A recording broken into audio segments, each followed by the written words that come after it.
everyone? You know what this is. Circle Brothers Podcast with RJ. Circle Brothers Podcast. You know what this is. All things entertainment. We talk about comic books, video games, movies, and TV shows, and of course tech stuff. This isn't a private conversation. We want to include you in on it because, like I said, when you're rocking with Circle Brothers, you're rocking with the best. You family here. Check the audio version first on Anchor, and also on Soundcloud, and also on YouTube. Ladies and gentlemen, boys and girls, children of all ages, welcome to Circle Brothers Podcast. Ladies and gentlemen, boys and girls, children of all ages, welcome to Circle Brothers Podcast with RJ and with Eric. What's up, everybody? How you doing? How you feeling? I hope everybody is doing good. Hope you had a good Thanksgiving and ate well. Yes, and ate well. If you haven't noticed us for the last few weeks, that's because we've been preparing to travel and go about and doing various things for the holiday season. Hope you guys are happy. Hope you guys are safe. I hope you guys did not eat Thanksgiving leftovers past day 3. That means you're probably on the toilet right now watching this on YouTube. So, without any further yeah, okay. Be sure to wipe. Be sure to wash your hands. Right.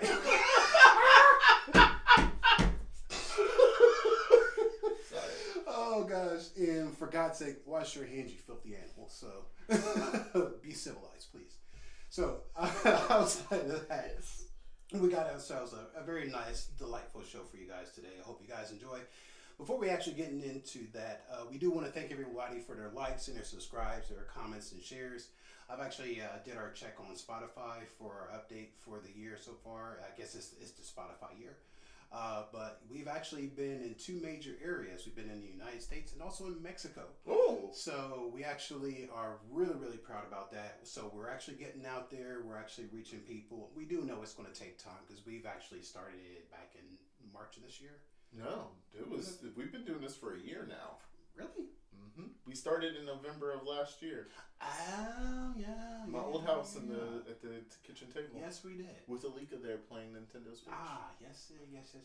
Humble beginnings. Mm-hmm. So we'll talk about that in a bit. But anyway, just on a side note, we are actually on Spotify. We're also on Anchor, and we're also on YouTube. So, of course, obviously YouTube. But just make sure you give us a like wherever you want to actually listen to us. On Apple Podcasts, iTunes, and also Spotify, and also Anchor. So look for Circle Brothers. You know what the logo looks like. It's right there. So can't miss it. Yeah, you can't miss it. It sticks out like a sore thumb. So outside of that, we really do appreciate you guys, and continue to give us likes, comments, shares, share us on the social medias for those people who actually like the type of stuff that we do: comic books, video games, entertainment, movies, and all of the types of good stuff, electronics, reviews, tech reviews, and also other stuff that we'll be getting into probably very heavy next year. I actually have a good slate running across too. Also, we're working on a website, so that way if you're not a fan of social media but you still want to check us out, we will actually have a website that will probably be coming out probably sometime next year, early next year. I'm still working on that, so we'll still talk about that too, because Eric has some things that he's going to be plugged in on that too, because I'll have to fill him in. Outside of that, Eric, how you doing, man? Good. You my dude, man. You know this already. Just had a birthday. Yay! Not fun. Situations being as they are, we are glad you're with us. So how old are you, old man? Oh God, same age as you. Well, yeah. Yeah, that tells the tale right there. So I too am an older man. When I was a young warthog. If you can catch that reference, I will probably give you a good gift. For heaven's sake! Yeah, man, it's been a very, very interesting years. 41 years, by the way, if you couldn't actually tell. Yeah. So, but anywho, we're going to stop. I just want to say that it's funny at work. Like I was helping someone with something, and they were talking about. She was talking about my shoes because I had on my bandana Vans and my black ones, and she was like, "Oh, I love your shoes." I was like, "Thanks." Those Vans. She was like, "Yeah, my 14-year-old nephew has a pair of those." I was like, "Oh, that's cool." I was like, "I'm reverse of your nephew." She was like, "Wait, what?" And I was like, "Yeah, he's 14. I'm the reverse of 14." She was like, "No." I was like, "Yeah." yes. Yes. She's like, no. Yes. Yes. No. Here's the ID. Like, yeah. She's like, wait, you're really that old? And I was like, wow, yes, I am. She's like, you just don't look like it. I'm like, thank you. And then she was like, well, do you have kids? And I was like, well, yeah. She's like, how old are your kids? I was like, well, my oldest is, an adult. Wait, you have an adult child? I was like, yeah. She's like, oh my gosh. So I guess we don't look like we're in our 40s, which is great. Yeah, for those who don't understand, it's like we Black don't crack. Oh, that's stating the obvious, but anywho, but outside of that, we look like who we are. We carry ourselves just the way we look like on the podcast. When you see us on the podcast and see us on the street, this is what you get. This is literally what you get. So, all of it. Right. So drink it in, people. Yes. Let it bathe over you. Let it soak every orifice. So that was gross. Do it. Excellent. So anyway, without further ado, we'll go ahead and get into today's topics. We got actually a few of them today. Let's see. Before we get into that, did you have anything you want to actually run off the bat first? Yeah. So one of our things is playing video games. Of course. So one of the things that I've noticed, and there's been a lot of information in the news. Rich from Review Tech loves talking about this kind of stuff, and if you on YouTube, check out Rich's Review Tech. His channel is really good. Like, he has a lot of good insight into stuff. But the biggest thing that people were talking about was that the information about PS5 and how PS5, Sony's been hard pushing out information about it. And one thing that Sony wants to do is to kill load times. They want to make games more accessible. So, like, when you go to install a game, like with Call of Duty, if anyone has a new Call of Duty, it sucks to try and download it because you have to download one thing and then, like, to play the co-op stuff, and that's a separate download. Right. Keep downloading, and one of my coworkers, he has it on Xbox and I have it on PlayStation. Right. So you just have your base download for the game. Yes. Outside the base download. Oh, then you got updates. Yeah, and then you have updates because guess what? When they release the game, it's never really finished. Correct. So they have all the Activision ever. The patchworks, the band-aids, and everything else that they actually try to do to make the game more functional, so that way they get less complaints. And then after that, you got your DLCs and your skins and packs and all other stuff. And it's been like with Call of Duty, it's been a nightmare where every time like you go to launch the game, there's a new 5 to 10 gig update. Oh my god! So I haven't played it honestly. Like, right. So they're trying to make it like Fortnite. Worse actually, but Sony is trying to eliminate you can just download the game if you only want the single player campaign. Oh, cool. Or you can pick and choose. So like that's what they're touting. Okay. But Microsoft has been kind of silent on things, and a lot of developers are saying like, well, as far as we know, Sony's going to be more powerful than Xbox, but no one really knows that. But they're all using pretty much the same AMD chipset. Okay. So both systems are going to be close to equal. Yeah, not like this current console generation where the Xbox One was not as powerful as PS4. Then they kind of jumped it up with Xbox One S, was more powerful than the base PlayStation 4. Then they did PS4 Pro. Then Xbox was like, all right, we'll do Xbox One X. So that's your point ones, point twos, point three. So, but this time it's going to be pretty even. So, but one thing that has been going around is that, well, earlier this year there was a rumor that Microsoft was going to have two different Xboxes, two different SKUs for their new system, where Sony's only going to have one. But it seems like this rumor for the new model, Scarlet is the one code name, just like for Xbox One X, it was codename Scorpio. Yeah, dumb name. So like Scarlet's one, or codename Anaconda, and then Lockhart is this other one that they have. I know, dude. It's just like this. It's like Anaconda. I'm sure it makes a lot, man. Anaconda don't want none unless you got buns. I'm sorry.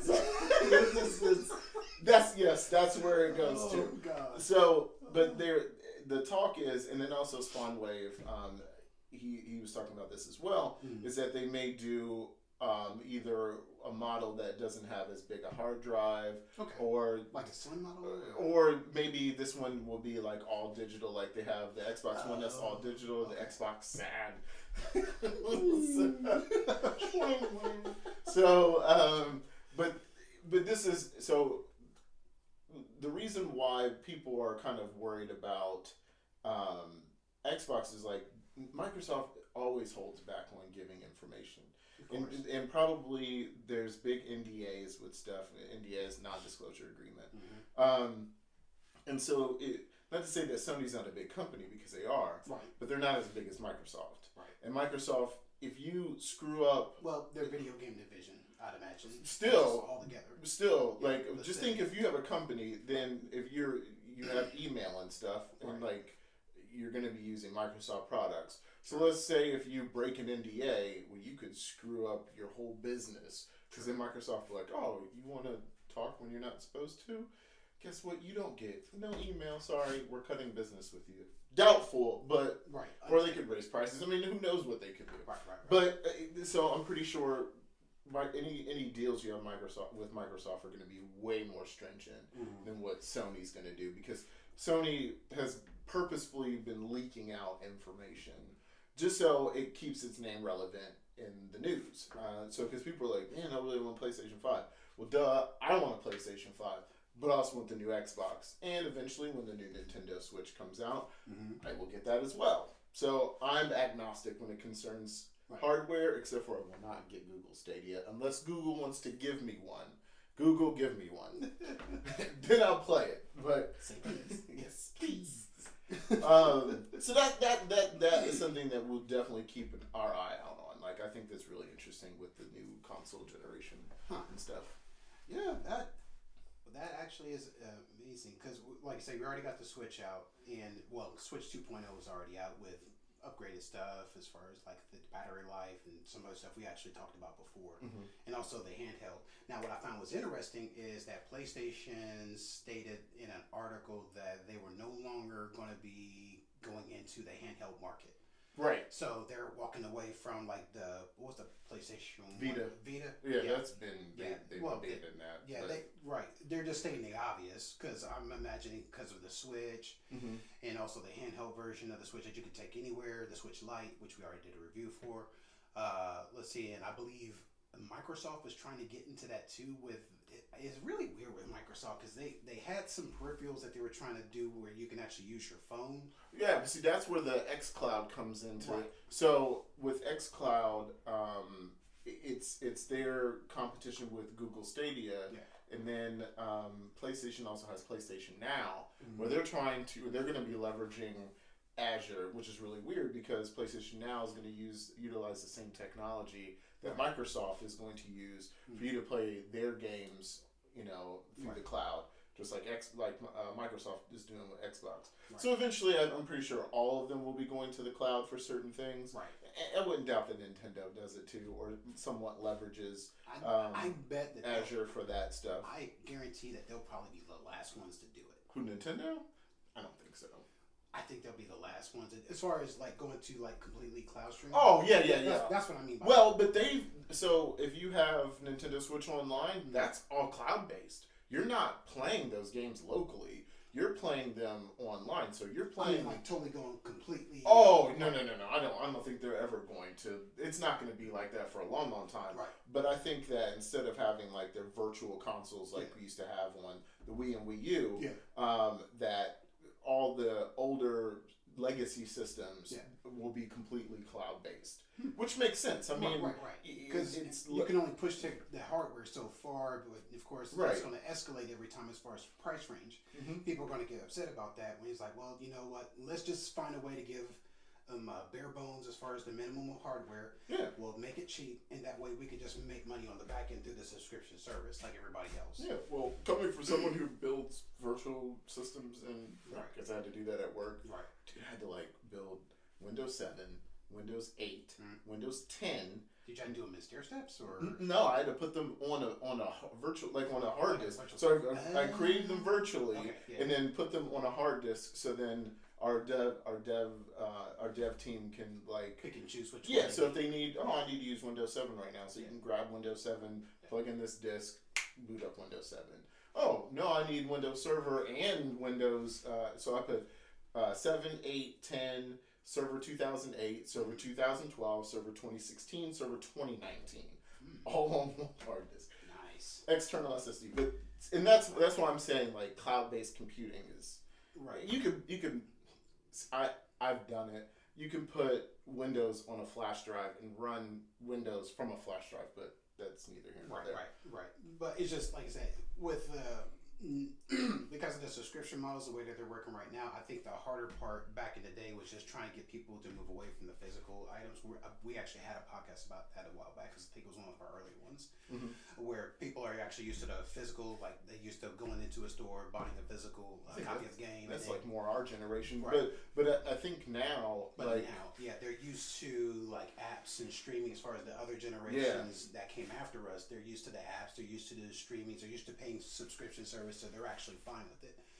So, and they're becoming the majority now. We're the greatest generation. I'm sorry, Gen X is the greatest generation. Not only did we have 8-tracks, vinyl, and cassettes, reel to reel, DATs, all of that. Gosh, digital audio tapes. Yes, VHS, Beta, Laserdisc. Oh my god. Dude, we've seen rotary phones because my grandmother had a rotary phone. Mine did. My mom so then when cordless phones came out to cell phones, dude, we are the greatest generation.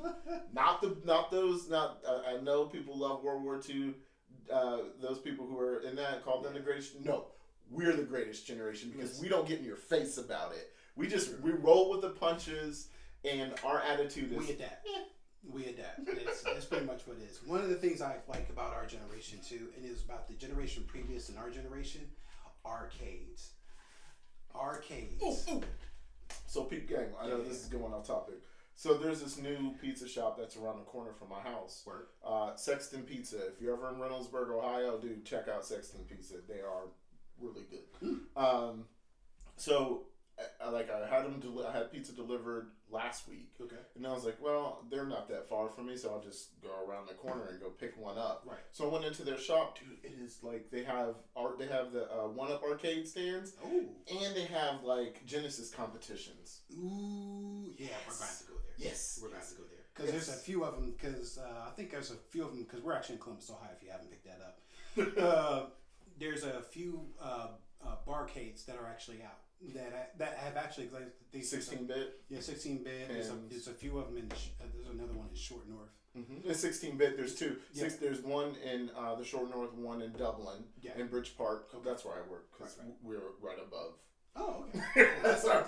I work like when it's late at night and like since it's like getting close to Christmas time and like after 5, like we can hear everyone downstairs they're all having fun and we're working like shut up. I love it. I love it. But yeah, so we got the reverse of the broomstick. Right. Also, there's a Yellow Brick Pizza. It's over in Old Town East, which is actually the area that I live in.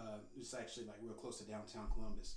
They actually have of course, it's really good pizza. On the bottom floor, they have their restaurant, but they have a second floor that's all pinball arcades. It's all pinballs all over the place. It's all neons, very retro. But it's really cool. That's the thing I actually like about our generation, too. Like I said, we went through all the iterations of video games, from pinballs all the way over to stand-up arcade stations to at-home consoles to on the phones and everything else. So, like I said, we adapt. So, and if you're our age range, you know what we're talking about. So, anyway, as far as video games, though, just to let you know what I've been playing. For a while, I've actually been playing Assassin's Creed Origins. It's actually, for me, I'm an Assassin's Creed fan. I will say that just to let everybody know. I've played all of them, and I actually got introduced to it by this guy. With the first Assassin's Creed, and I was like, this is amazing. So, outside of that, the Assassin's Creed Origins, it actually is pretty fun to play with. The thing that I was more mesmerized than anything else is the just the visuals that actually came with it, as far as the pyramids, the Sphinx, and all the other things. One of the weird things that I actually found out about it, though, actually, one of the cool things I'll mention that first: war elephants. They have war elephants that you fight in this game. I think I've only seen one, but I had stopped playing because like as I was playing it, and when you get to that part, or right before the war elephants, I think is when God of War came out. And then I stopped playing that. Then when I started after God of War was I think Red Dead or Spider-Man. I can't remember. It was Red Dead. Right, Red Dead. If it was Red Dead, then nothing was playing when I was playing Red Dead. And then when Spider-Man came out, that was everything stopped. Yeah, so that was it. So yeah, there was some really cool stuff about it. The cool stuff I actually liked about it: war elephants, some things that are actually like huge. You have to literally run around them in circles and actually shoot arrows at them. And there's actually guys that are riding the elephants that will actually throw like fire bombs at you and arrows and everything else. So it's really hard to beat, but if you get the pattern of running around them and shooting them enough times too, because the elephants actually charge at you too. So, and also too, the area that you fight the elephants is kind of like an arena style. They actually have like a big wooded gate, and you go through the gate, and they literally lock you in there, and you have to basically fight them. So, and they have those literally sprinkled throughout the area. So that was actually pretty cool. The other thing that I actually liked about it too is that you know how when you're walking through Assassin's Creed and you actually have to basically run across like guards and different other people that you can actually fight and that you're supposed to fight or kill, or you could just walk by them if you wanted to. Curious thing about this one, they actually have bounty hunters. Oh yeah. They'll come after you. Yeah, they're called the Flackies. So what is that you actually, if you go through the story and you actually, I think you kill or you assassinate like one of the second or third bosses that like you actually crocodile or I think it is the crocodile one.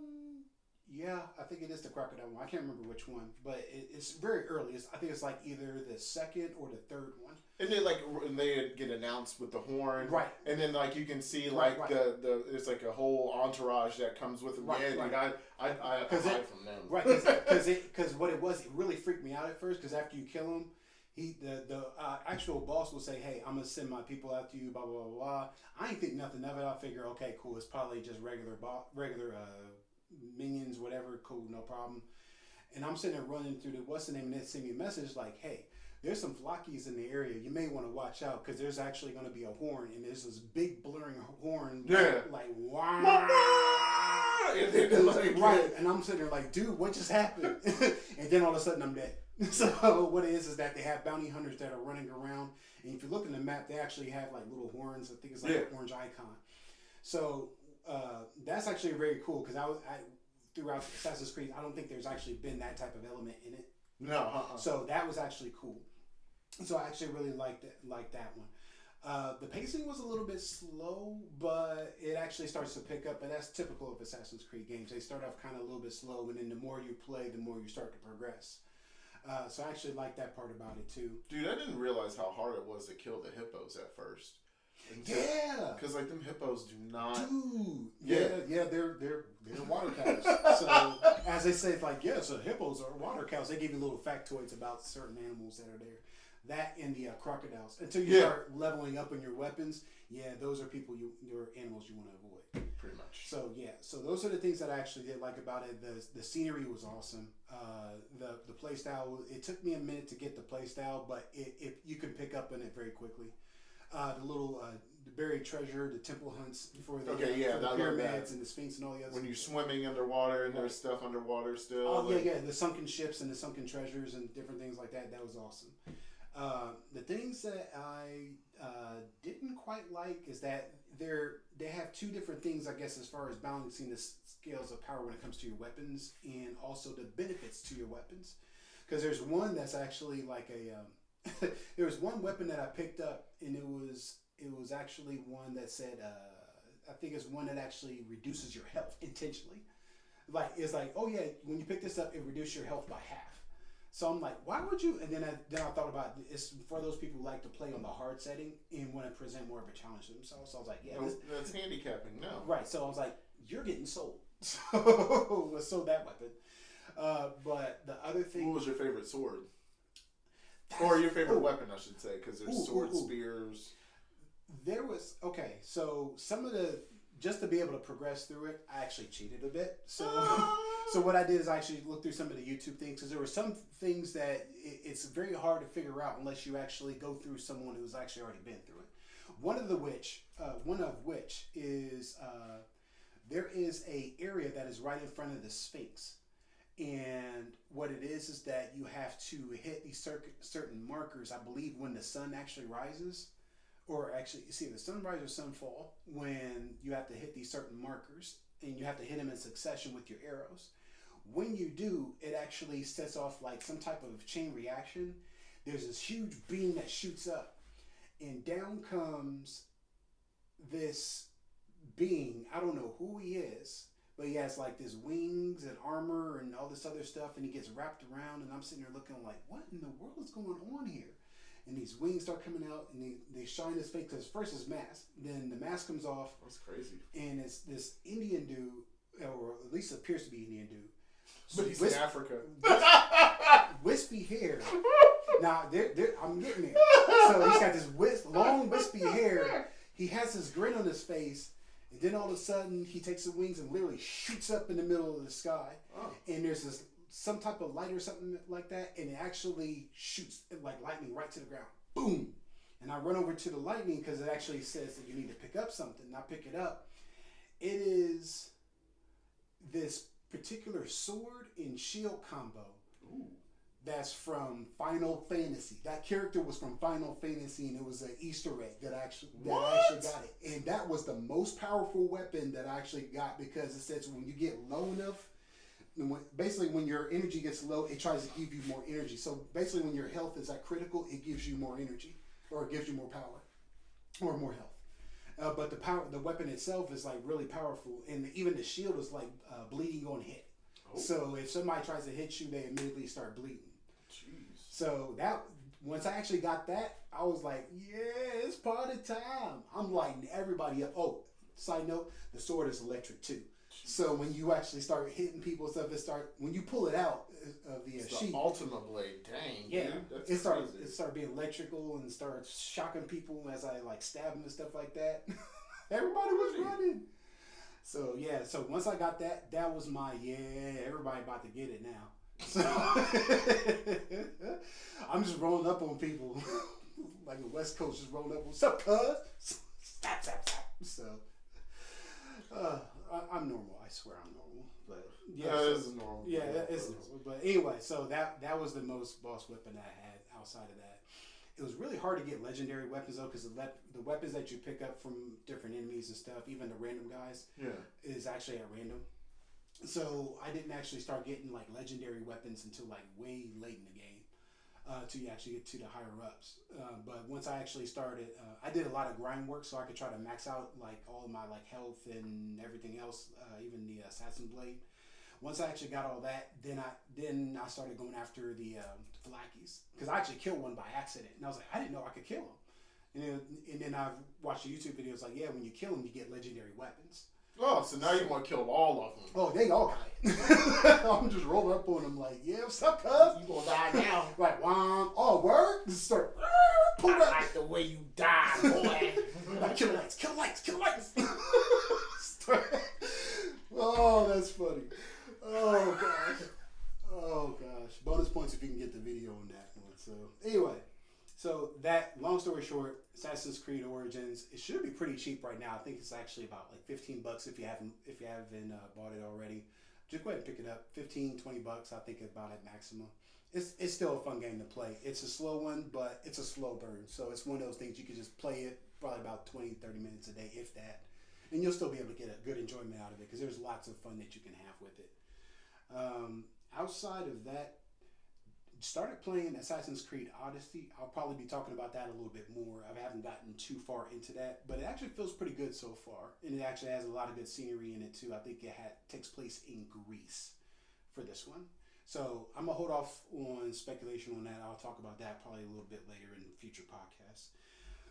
Outside of that, you played Star Wars, didn't you? Yes. How was that? I need to ask you about that. Okay. So this is my non-spoiler review of Star Wars. Mm-hmm. It is a lot like, it is very Dark Souls-esque. Oh. Meaning that when you go to, like, it's a lot of parrying and learning the enemy's fight styles. Yeah. And how they attack, and then reacting to that. A lot of parrying. Yeah. Waiting for their stamina to drop and then going on the attack. Right. That aspect of it's not hard, but it's more turn-based. Is what it feels like. No. It is very much like just go at them. Yes, but you. So when you get against certain like some of the shock troopers, you're not gonna get an opening like you would with the scouts or regular stormtroopers or even some of the creatures that you fight. With that being said, it's a lot of fun. I mean, I breezed through it in like 2 days. So this is what happened. I picked it up on like a Thursday, I think last Thursday. Or no, when I got it right before Thanksgiving. Okay. And I started playing it. And then my wife was like, "What do you want for your birthday? Because you haven't told me what you wanted." And I was like, "Well, you can't give me what I want." And she was like, "I'm not buying you a Porsche." And I'm like, "Yeah, now." So then dash that. So she was like, "Well, you talked about you wanted an Xbox. Why don't we get you the Xbox One X?" And I was like, "All right." So we traded in the S and got an X, and we just sold it at GameStop and put that towards it. So I got the X that came with with Fallen Order. I know. But no, you actually didn't want that because it started to be weird. Oh no, yeah, it was like crapping out constantly. We'll talk about that later. Yeah. So so it came with Fallen Order. Right. So I sent my PS4 copy. Now, mind you, in the PS4, I had made it 40% of the game. I had made it through. Okay. So I had started playing it right up until Thanksgiving. Right. And then sent that off to my son. Okay. So he could have the PS4 version because on my birthday my birthday is on the 29th. Just so people are like trying to figure out, yes, my birthday is Black Friday. So I had the Xbox One X version digitally for Fallen Order. Okay. So I had to start all the way over again, which I'm kind of glad because I already knew what I was looking for. Right. And but the story is awesome. I mean, it really is a good story. Better than it's better than the sequel trilogy. Story is better than sequel trilogy. Okay. Admittedly. Okay. In it that I actually cared about what happens to Cal Kestis. Oh. Good. Now, on this podcast, I said that I didn't care about this character. I felt nothing towards him, and it was like I thought that was a bad choice, and I was like, "Oh, it's another white dude that they made." I was wrong. I will admit that. He did a great job as Cal Kestis. And there were some dry moments in the story, of course, but all the characters did well. Yes. Huh. Yes. All right. And okay, so cool. Saw Gerrera's in it, and the part that he's in is really great. And I'm not going to spoil nothing with that, but I mean he's in the commercial, so he's in the game, and it is Forrest Whitaker. Oh, word. Yes. Yes, they paid my boy. Yes. So that and it's really awesome that he does it. The story, it is, gosh, there's so much I wish I could tell you about it. Right. But it there's nothing gets spoiled for the sequel trilogy. In it that there's nothing that it's nothing that's spoiled. But it makes sense as to something that happens in the sequel trilogy, and this is the result of what they did. So it's one of those blink and you'll miss it kind of things. But true Star Wars fans, Cray, I know I'm talking to you, and I know you know what I'm talking about. You know what you will catch it. Yeah. Those fans like us, when you play it, you will catch it. But all right, I know what this is. Right. So it's a lot of fun. My gripes about the game: one, I hate wall running. I think it's ridiculous. Yay! Let me run on the wall. It's fun to a certain extent. Yeah. But it's like this game is it overused. Not as much as the slides. Yeah. And I get why they do it. It's a transition so they can easily load the game in the background. Right. But I died so many times because of those long slides. Yeah, and then like you'll like come around and like fall off the edge, and then they drop you in the middle of the slide, and you got to like orient yourself, and then it's disorienting. Yes, but fortunately there's like, so when you have to, like, there's a force power that you get where you can kind of, it's like a force pull almost, and like if there's a rope, like you can jump in the air and then force pull that rope towards you and grab it. So that's later in the game, but it does make a difference, like especially when you're doing that crazy stuff. But yes, Fallen Order. If you're a Star Wars fan and you love like Dark Souls-esque Metroidvania games and Tomb Raider games and old Assassin's Creed games, because there's a lot of platforming. Especially when you're trying to explore some of these areas and get to places where you can't get to. Like, you have to go back once you get certain abilities. So that's what made it kind of fun. But after that, there's really no replay, unfortunately. There's no DLC, but I mean, it's worth picking up. Right. Because I'd imagine with the single player, there's so much going on that once you're done with it, you're like, I'm good. Yeah, like, no. Another one. I'll wait. Yes. Yeah, and just like I'll wait for a sequel. And the way they ended it, there's more than likely going to be a sequel. Yeah, I'd imagine they're sitting there like with the checkbook like. I'm pretty sure, like, because it sold well, so so that should tell EA, hey, single player games do sell. Yeah, single player Star Wars games do sell. Now here's the crazy thing. Yeah, I bought this is crazy. Two EA games in the last week. So we got Fallen Order and Need for Speed Heat. How was that? Half and half. So I haven't had much time to play it. Okay, so it's fun. Okay, it's fun. Okay. I like it from what I have played. Now Elijah's played a lot more than I have, but he didn't have Fallen Order to play, and so but it's fun. I plan to probably play some tonight or tomorrow. So we'll hold off. We'll probably end up doing a separate review on that one too. It does look interesting. While we're on the subject of Star Wars, let's see, The Mandalorian, Baby Yoda. The Baby Yoda memes have been hilarious. Oh yeah, like my favorite is the one I put on Facebook. That one where it's like into what did Yoda say? Where he oh gosh, there's been so many. He had to put himself into.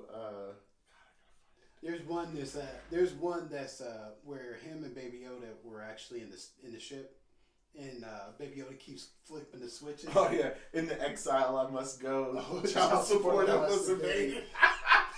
And that's from Full Grown Yoda. Yeah. So the one I was talking about was like they're actually the Mandalorian and the Baby Yoda is actually in the ship, and they keep flipping the switch, and it actually is Little John's to the floor, like to the window. He keeps shutting it off. He's like, and you're like, let's switch drop down. I'm like, he keeps shutting it off. Hold on, that's like they took us a video of that? Yeah, there's actually a meme video of that too. Oh gosh, it's hilarious. But outside of that, I'm like, as far as the Mandalorian, the show, if you haven't picked up on it, it's a show on Disney Plus. The Mandalorian deals a lot with. Hold on, I gotta watch this. Deals a lot with a race of people that were actually from the Star Wars universe that actually wears masks, kind of like the Boba Fett. It's the same.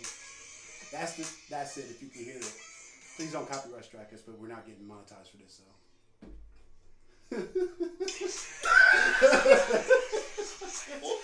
If you don't know what I'm talking about, go to Google. Type oh my gosh, I'm gonna send it to Christy. Type in Baby Yoda memes, and you'll see a whole slew of stuff. That's hilarious. It's literally worth its weight in gold to go ahead and watch this stuff. If you're having a bad day, please watch it. So Mandalorian. Yeah. I there's not anything bad that I can say other than like each episode builds upon. Yeah. And it's gonna suck when it's over with. Because there's only like how many episodes? It's like I think it's like is it 6? It's 8. It's 8. So the last one comes out right before The Last Jedi or The Rise of Skywalker. So okay, so they're trying to pace it out where it's like a breather a little bit and in the movie. No. So, like, I guess what happens is if the last one's supposed to come out on the 20th, that was the original schedule date, but they're moving it ahead 2 days to allow you to watch, or the episode that is for, I think, the second to last, that might be the 7th episode. Okay. Is, because this was the 5th one, it was a Gunslinger. So the 7th episode is getting released on Wednesday. Instead of Friday. Yep. So that way they don't step on each other's toes when it comes to the. And I think that there's probably something in that episode that harkens back to that, or they didn't want people to like, do I watch the Mandalorian or do I watch this? No, they're gonna be like me. I'm going that night at midnight to watch it on Thursday. Indeed. So yeah, I mean, outside of that it's awesome. The show itself, I actually love the look and feel of it because it actually, as far as like the beginning trailer or the beginning and the ending, as far as their intros and outros, as far as that, I love it because it almost feels like the old version of the TV shows. It's a spaghetti western. Yeah. So I was like, this is awesome. I love the look and feel of this, man. I love how he doesn't have to talk much. Yeah, and how all the other characters still pick up and do stuff like the latest episode where he was interacting with the widow and the kid and all the other stuff. Oh, whoa! What are you talking about? 4? Well, the one where they were fighting the ATST. Yeah, that one. Okay, that was the 4th one. That was the 4th one. Okay, so I still need to catch up. So. Oh yeah, you gotta watch Gunslinger. When did that drop? Did that drop this past Sunday? That was Friday. That was Friday? Okay. That's why. Okay. So, the widow, she was throwing him all types of base, man. He was like, nah, I'm good. He's like, every time, right? She's just literally throwing at him. I was like, why don't you stay here? I don't want to be here. But the kid looks great. He's like, yeah, the kid, but why don't you stay here? Even though you can take your helmet off. I won't say nothing. Right. Have you ever taken your helmet off? It's like, oh, why don't you do it now? It's like, yeah, I don't feel like, dude. Right. Even the shock trooper lady, she was like, dude. She was like, dude, what's wrong? He's like, this is the way. This is the way. Being frustrated is the way. So, but see, there was this good discussion on Rebel Force Radio. Okay. About that episode. Okay. And I think that I don't think he's a true Mandalorian. I think they're the true Mandalorian people. Either so this. I think they talked about that too a little bit. Kind of, but see, here's the biggest problem. He was like the adopted one, and so he was a foundling. Okay, but that can mean 2 different things. Okay, so there were Mandalorians that are deep into the religious aspect, or keep it as a religion, in air quotes, if you're listening. Where they still follow everything. That's the ones like, this is the way, and that's all they do. Then you have like the Duchess Satine, who is Mandalorian, where they're like, yeah, we're Mandalorians, but we don't do the old ways. Right. We're into the new way. Right. So there could be factions of people that were Mandalorians but didn't practice the old ways. And he could be one of those, or it could be that caste system where they didn't get armor, and because they were a lower caste, and when he was rescued, and I'm pretty sure they'll talk about that. Right, because they haven't really talked about it as far as which one he's associated with. Right. And you know what? I'll be honest, I don't think they'll probably either get into that unless it may be like in future seasons they may get into it, because that kind of leaves like an open trail of discovery and storylines and stuff like that. But I like the mystery. I'd rather. I don't want to see his face. You don't have to. I know. There's no point in it. I don't want to see his face, and I don't want to. And like, I don't want to know too much about his past, other than he was a foundling, and that he cares about the foundlings. Obviously, when he said, "Well, take the extra, give it to the foundlings." Give it to the foundlings," and he feels for that baby Yoda because he's abandoned, because he was abandoned. So, so that aspect of it, that makes the show so great, I think. Right, absolutely. So, staying in the realm of Disney and Marvel and all that fun stuff, the Black Widow trailer had dropped. What are your thoughts on that? So I liked everything about it. The only thing, and this is a nitpick, but I have to do it because I got lots of nitpicks. I'm just want to hear yours first. Taskmaster's mask. Thank you. What the? What? Like, so what I'm thinking is this is misdirection by Marvel. This is misdirection at Marvel. Okay. Where we're seeing something with Taskmaster, and what we think is Taskmaster is really someone else, and then they're going to show us Taskmaster with the skull-like mask on. Okay. Because we really didn't get to see too much. We saw him shooting the bow, which we know Taskmaster is good with all kinds of weapons, and he can catch people's fighting styles. Yeah. So either they're doing something with his origin where he doesn't get that mask until later on, and this is just early on where we see that.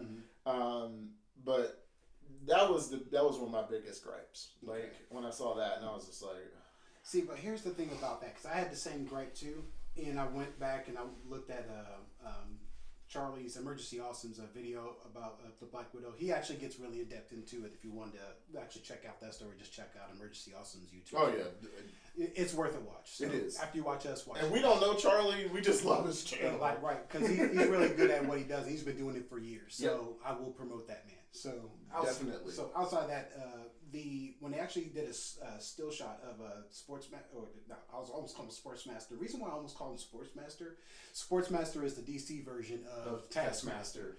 So Taskmaster. Black Canary. Oh my gosh. So sorry, we go off on a tangent there. Right. So Taskmaster, when I actually looked at his helmet, because he actually had like almost like a motorcycle helmet, as far as when they actually showed him in the trailer, I took a closer look, and he actually does have it's a slightly silver version of that skull around the mouth area. Yeah. So I'm looking like, okay, are you trying to do it this way as far as the skull? Is this going to be it? And I understand, like, there were some complaints about, like, well, you can't have the traditional outfit because that means he'll have the bell-bottom boots like Captain America did. And I'm like, listen, dude, I get that, but if you're going to do Taskmaster, do it right.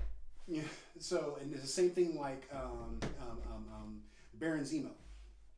If you're going to do Baron Zemo, do it right. Do it with the mask, and they're doing it with the mask. Yes. So that's why I was like, yes, I am all in now. So, and I believe that could be an opening where they may actually go ahead and have him go through some stuff, and then have him do the actual mask. But actually, they did the same thing with was it Bone Crusher, the one that was supposed to be fighting Captain America? Crossbones. Didn't they do the same thing with him? Because they had some type of weird outfit with him too. Yeah, well, no, because he got burned, and so that's why he had to wear the mask. Okay, well, that even works. So I mean, they'll find ways to work around it, because I know they're looking at the forums too, like ooh, maybe we should change that. Well, I mean, in certain characters, like Crossbones is not.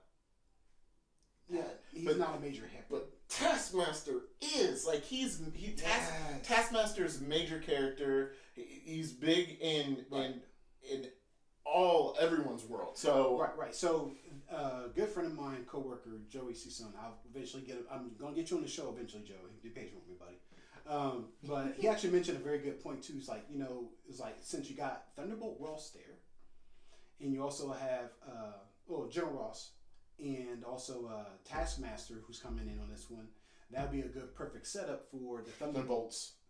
So that also would be awesome if they actually do that. And if they actually do that, that could be an opening door where they could try to redo his outfit. And that's what I'm thinking is that's what, like, at the end of that movie is they'll set up other characters. Yes, and then that's when he gets to don the new mask. But and then also too, I'm kind of curious to see because Charlie actually mentioned too about the Black Widow, that there was more than one version of Black Widow, and this could be a way to introduce a new Black Widow. Oh no, they're going to use Yelena Belova. Right. So, and that's why I was thinking, like, okay, maybe they could reintroduce that one. Yeah, because everyone that was in the school, they're all Black Widows. Right. So, in the one that she's associated with in the movie is like the blonde hair. Yeah, that's Yelena Belova. Yeah. So, I'm curious to see if they actually will go in that line, or are they just going to call it a one and done? No, I'm pretty sure that they'll keep her around because Yelena Belova, if they do it right, and this is super nerdy, like if you read the comics. But you're going to need a spy at some point. Well, but so one character she interacts with on the regular is a certain mercenary with a mouth. And if you know who I'm talking about, they clash a lot. So that's why I think that they're just going to pass the mantle on to this actress. She's going to be Black Widow, but it'll be Yelena Belova, so which is fine. I mean, I'm cool with that. Yeah, that'll be dope too. So I'm curious to see what all the other ones is going to come out as far as other characters from that movie. It looks interesting though. So have you heard who's the villain for Black Panther 2? I heard two areas. I heard Namor, but then I heard Namor is a misdirect, and they're actually going to go for Doom. Yes.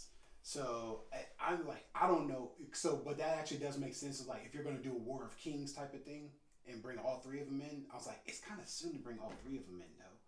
What I would probably like to see is that they actually do it with T'Challa and Namor. Yeah. Have them go ahead and do that. That's pretty much 2/3 of the movie, and then Doom will probably be like an in-cut scene. So that'll actually be like so at one point early on in the movie, it'll probably be something referring to Latveria? Yeah, something regarding that, like where someone comes in and is like, hey, this one country is moving into, other countries in Africa, and then it's kind of like we'll keep an eye on it, and then that's how they introduce that aspect of it. But then the main threat is Namor, and then they have their spat or whatever, and then that's when Doom comes in. Yeah. Because Doom's going after Vibranium too. That's supposed to be the main storyline. They're all chasing after Vibranium. So yeah, that would be dope. And of course, if you bring in Doom, eventually you have to bring in Fantastic Four, and then start talking about Fantastic Four and all the experience. It gives Reed will actually give explanation to mutants, and then in comes all the mutants. Or they could so if what's her face? Lupita Nyong'o. She's not in the second one. If she's not in it, then I think that's when they will bring in someone who plays Aurora Monroe. Ooh, that would be awesome. I don't know if they'll go for that, but that would be awesome. I don't something we would do. Yeah. But, or they mention because his mom, because I think she's signed on for 3 movies. Sorry about that.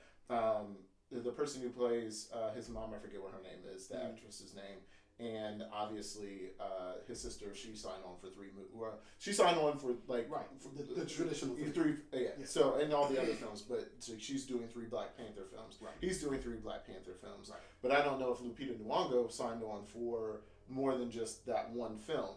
And if she's not, then I would look for when they start casting someone that whoever they casted. I don't think they're going to recast whoever they did in the Fox versions. No. Of No, I don't think so. Fox is going to get whitewashed, and they're just washed. Period. Just like, you know what, you're done. We're just going to start since then. Yeah, so that's dope, man. So outside of that, let's see, Fast and Furious, Hobbs and Shaw. That actually is out on DVD right now. The movie. I actually watched it. He's watched it before too. I actually liked the movie.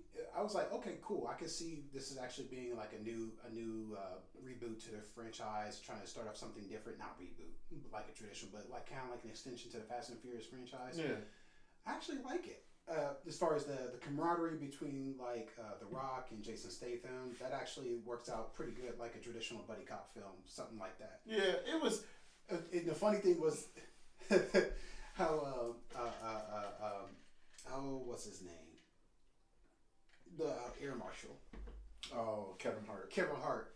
How he actually got involved in it too. So that actually just it made me laugh the entire time. So, but on a side note, I'm kind of curious though.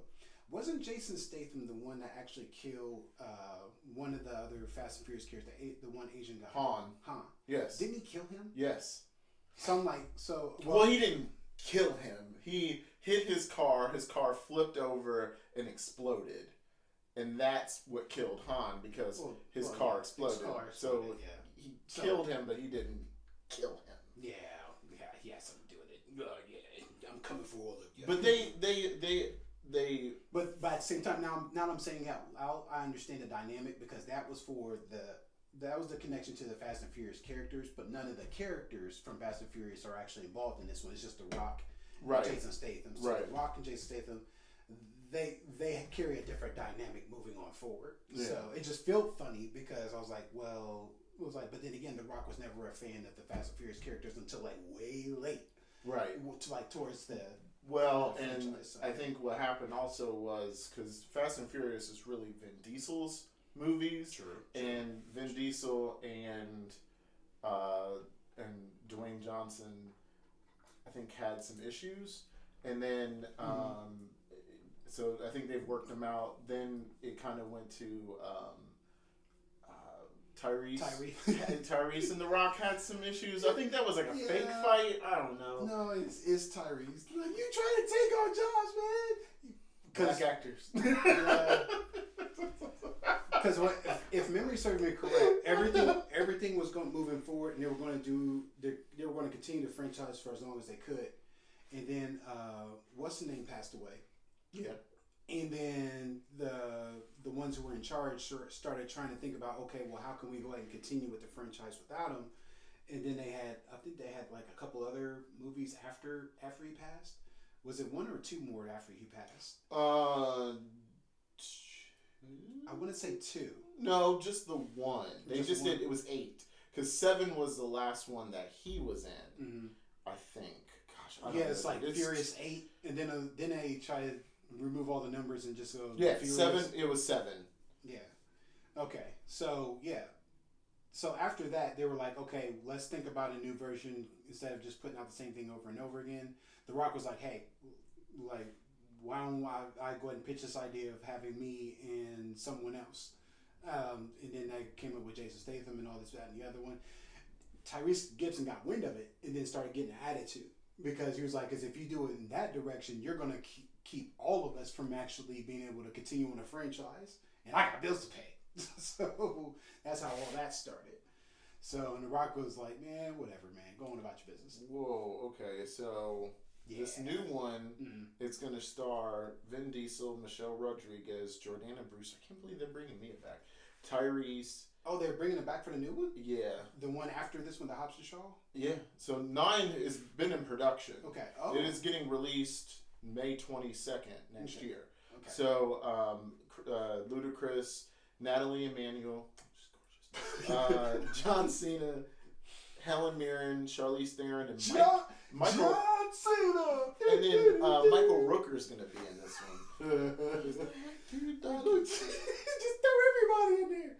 What are they gonna do? Go in space with cars? Oh man, I don't know. I know. And then, and then Michael Bay is like, Transformers? Can they ride those? More explosions. More explosions. Then when J.J. Abrams takes over Fast and Furious, there's just going to be tons of lens flare. This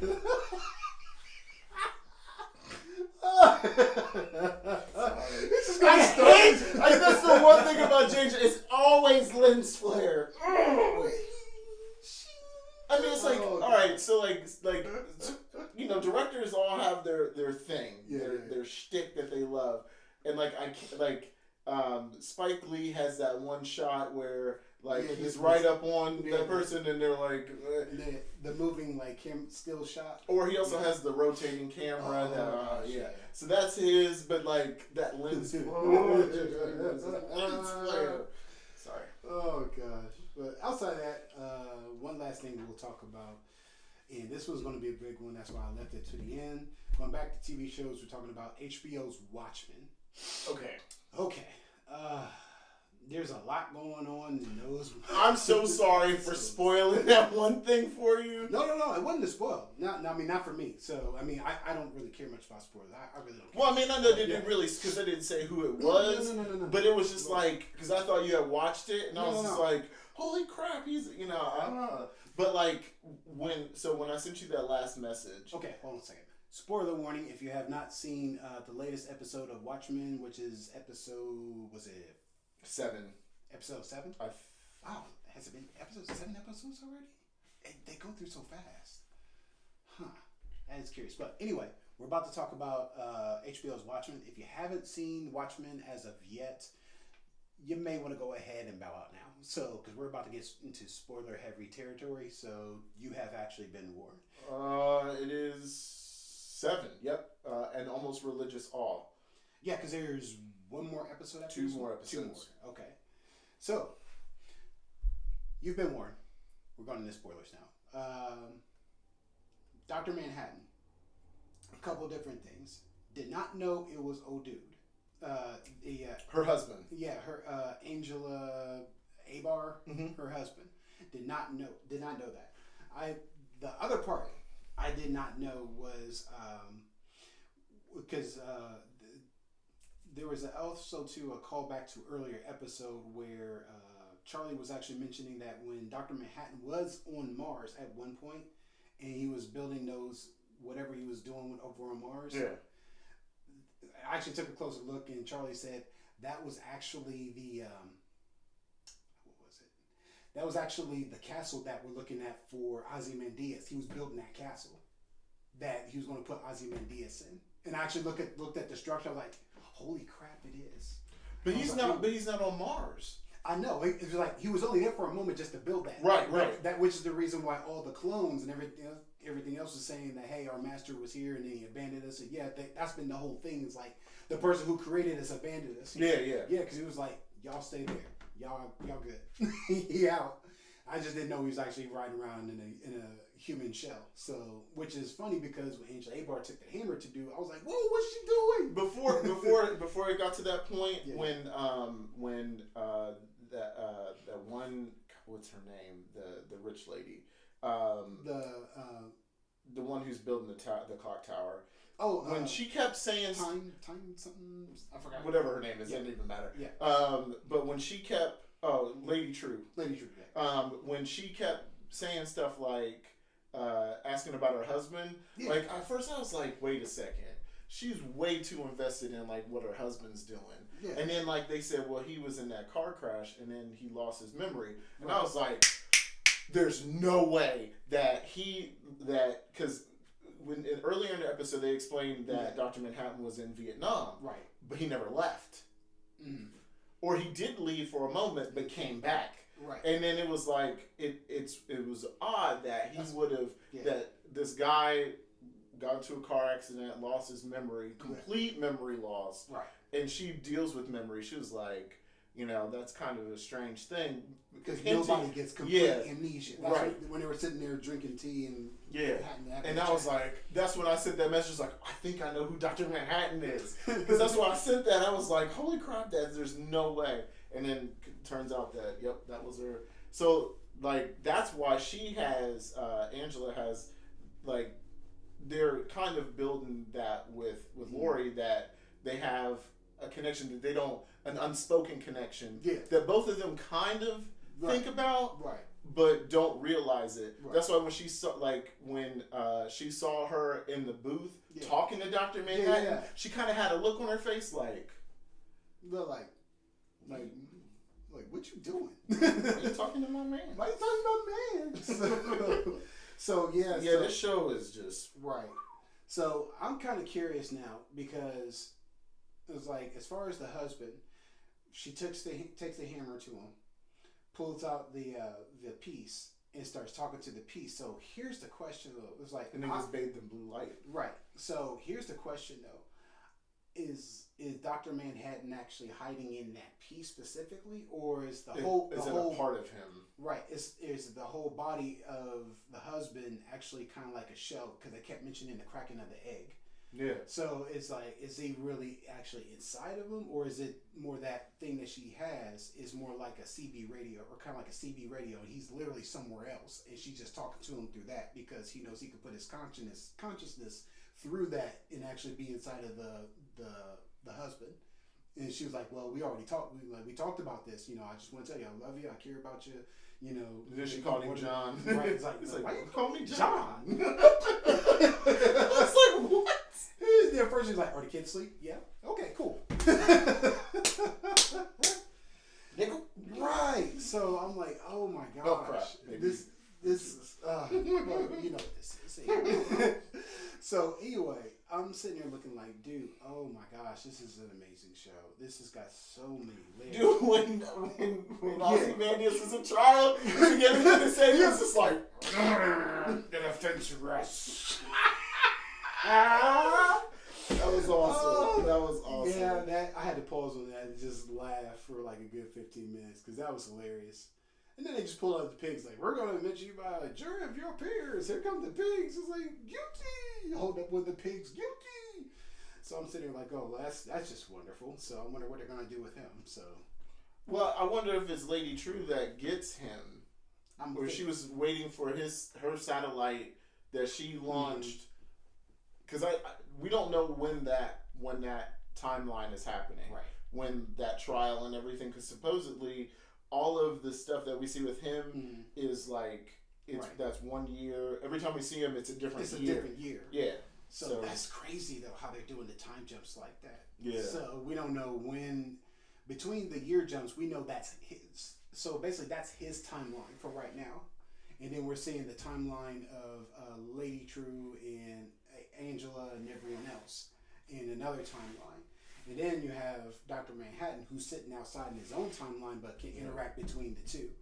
So it's very interesting how they're going to tie this together, if they're going to tie it together. Well, then the craziest thing is Hooded Justice. Dude, my gosh. I like when that happened, and I was like, and it turned out that was her grandfather that was sitting. I'm like, yeah, like. Whoa. So this whole time when we were watching the Hooded Justice TV show, and it's like you find out that they got, because no one knows who Hooded Justice is, right? And when they unmask him, and like they're talking about like his lover, which is the Metropolitan, and that the Metropolitan's sleeping with J. Edgar Hoover. And it's like, and he's upset about that. Right. And it's like, whoa, because like his wife had left him, so he's not getting it from her. Right. So I guess I thought they were going back. I thought they were going at it at the same time while he was with her, and then eventually she leaves. Well, so, yeah, because like there was that one scene where he went over there and got him some, and then then went back to. Right. Yeah. I hope he took a shower. Just saying. Oh gosh. So anyway, but pull of Kobe after with being with Metropolitan. Right. So oh my gosh. So anyway, in other news. So but that actually trips me out too. Like I said, he's looking for he's basically trying to find justice in his own way, trying to be a police officer. Angel the same way, trying to find their justice by being a police officer. Not really getting the satisfaction there, so now you're starting to find ways to try to cover himself and try to do justice a different way through vigilantism. Yeah. And then as he's doing that, literally in her blood. Right. So, but in his time, he had to paint himself as a white guy in order to be able to try to pass off as a public figure for that. And I was like, dude, that is wow. That's super heavy.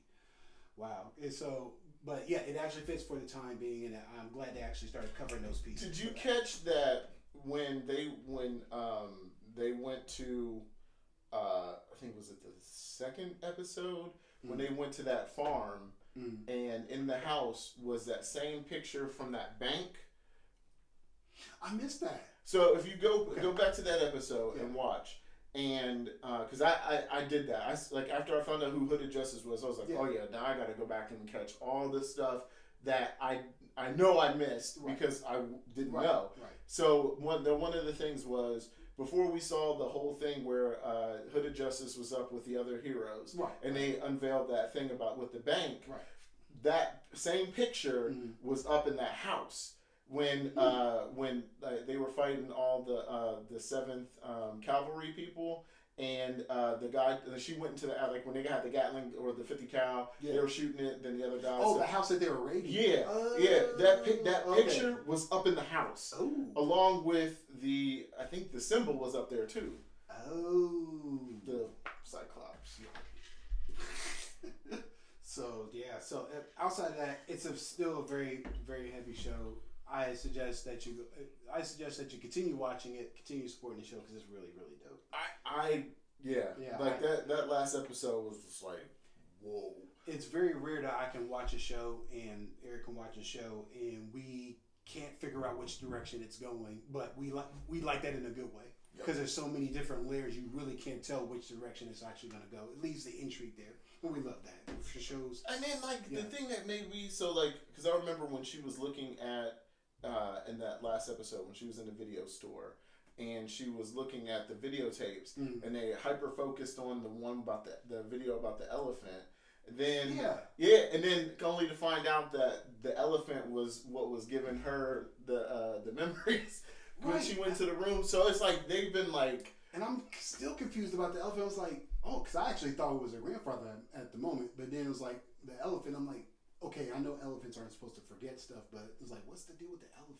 Well, because they have near human like cognitive abilities. So true story. Elephants hold grudges, Is it like just YouTube it? Like, there's one where there was an elephant where the elephants, they had like a couple of them in in their enclosure, and one of the matriarchs, because they're a matriarchal society, the oldest female had died. Well, apparently the zookeepers didn't give the other female elephants enough time to grieve, and one of the female elephants was pissed off and was like trying to like communicate to them like, leave us alone, and they didn't want to do it, and the dude like, no one gave him the notice, like, hey, don't go in there and mess with the elephants, because he got trampled. Wow. Jeez. Knowing that, it's like, well, you're going to learn today. So, trampled him. Yeah. So, without further ado, we'll go ahead and call this podcast to a close. Whales do too. Yeah. Whales do too. Dude, all right. So, this is a true story. Okay. So, when whales live, hundreds, like almost 200 years. Yeah. Blue whales can. Right. So when humans were whaling a lot more in the Atlantic, whales would teach the next generation to avoid humans or like boats. Right. I mean, I don't know how they explain it to them, but they tell them to go away from it. Well, there was a fisherman who got stranded out in the Atlantic somewhere, and younger blue whales came to like aid him. Well, when they were doing that, an older female came up and was like swimming in between the boat and the younger whales, and was pushing them away. And the youth kept going back up to the boat, and then finally, I don't know with their whale calls or whatever, but the older female went up to the boat, and the guy, like, you know, was like, hey, I'm not trying to hurt you, like, right. you know, like, and he reached his hand out and, you know, touched the whale, and then the whale's like, and just went away, and then, like, the youth came back, and then, so, I mean, like, wow. They can, so just like if orca can teach other orca how to kill great white sharks, yeah, then they can pass on that knowledge. So it's like stuff we don't understand about animals is quite crazy. That's amazing. Like, wow. So you find out that elephants hold grudges and whales teach. Whales do too. Like, don't go near those people. Right. Yeah, and if you're still watching the Watchmen show, you have to deal with random squid falling. Yeah. Oh, you find out that. All right, we ain't gonna talk about that. It's like, if you watch the show, you know what we're talking about. And any news, thank you guys for watching and subscribing to Circle Brothers. Like I say, when you're rocking with Circle Brothers, you're rocking with the best. You know this already. Yep. So we just want to thank you. Continue to give us a like, subscribes, and go ahead and give us any comments if you like the show. If there's something that you want to see, go ahead and leave it in the comments below. And we'll holler at you guys later. Peace.